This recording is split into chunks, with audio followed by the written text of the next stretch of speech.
Uganda is not just facing an election question, Uganda is facing a succession question. After nearly 40 years in power, President Yoweri Museveni is preparing for a life after himself. And the man at the center of it all is his son, Muhoozi. So, why Muhoozi? I will be breaking down this to you, and why is Museveni afraid after his service as a government is off, and what we'll be expecting afterwards. Welcome to the deep dive.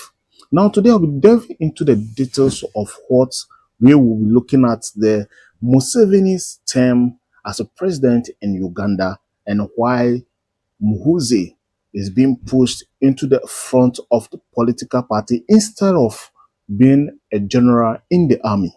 Now, this is the fear of exit. In African politics, stepping down can be dangerous. Former leaders lose protection. They face revenge, court cases, and humiliation. Museveni knows that. Now, Museveni knows it, so he's pushing his son in a way that when he's off power, his son will take over. Now, let's look at the party as a whole as well, the NRM. Now, the NRM and a succession. The NRM has no clear successor. Without Museveni, the party risks collapsing into chaos. Muhoozi offers a solution: one name, one command center, no internal war. This is not democracy, it is control succession or control transition.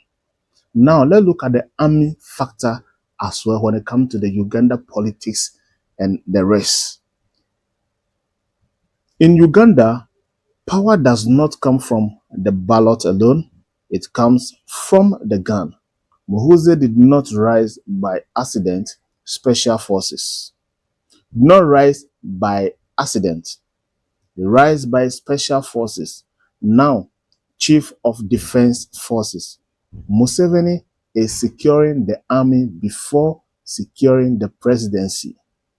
And if you look at the tweet after the vote, before the vote and after, let me say before the election and after the election from Muhoozi, the general himself, you will see that the controversial tweet from him has sparked a lot of conversations online. But here is it, they've tested the waters around all the corners to see where the interference will be coming from. Now, let's look at it. Muhoozi's controversial tweet shocked people, but politically, they are trials balloons. How angry is the public? How silent are the elite? How patient is the West? So far, no consequences. That tells the regime one thing: resistance is weak. Let's look at the dynasty disguised as republic. Uganda is a republic on paper, but power is moving like a monarchy across Africa, Togo, Gabon, Chad, and the rest. Family succession has become normal. Museveni is not inventing anything new. He is just perfecting it. Let's also look at the conclusion. Let me conclude it by saying that Muhoozi is not being groomed to change Uganda. He is being groomed to protect Museveni's system. This is not about leadership, it's about survival.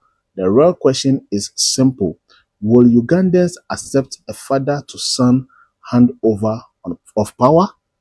Or will this plan trigger the biggest political confrontation Uganda has ever seen in their whole entire life after 40 years service in power, 4 decades in power? Is he going to hand over to his son? Well, here we end it on the deep dive. So if you join us, please do well to comment and also share your thoughts as well in this particular aspect. Bye-bye.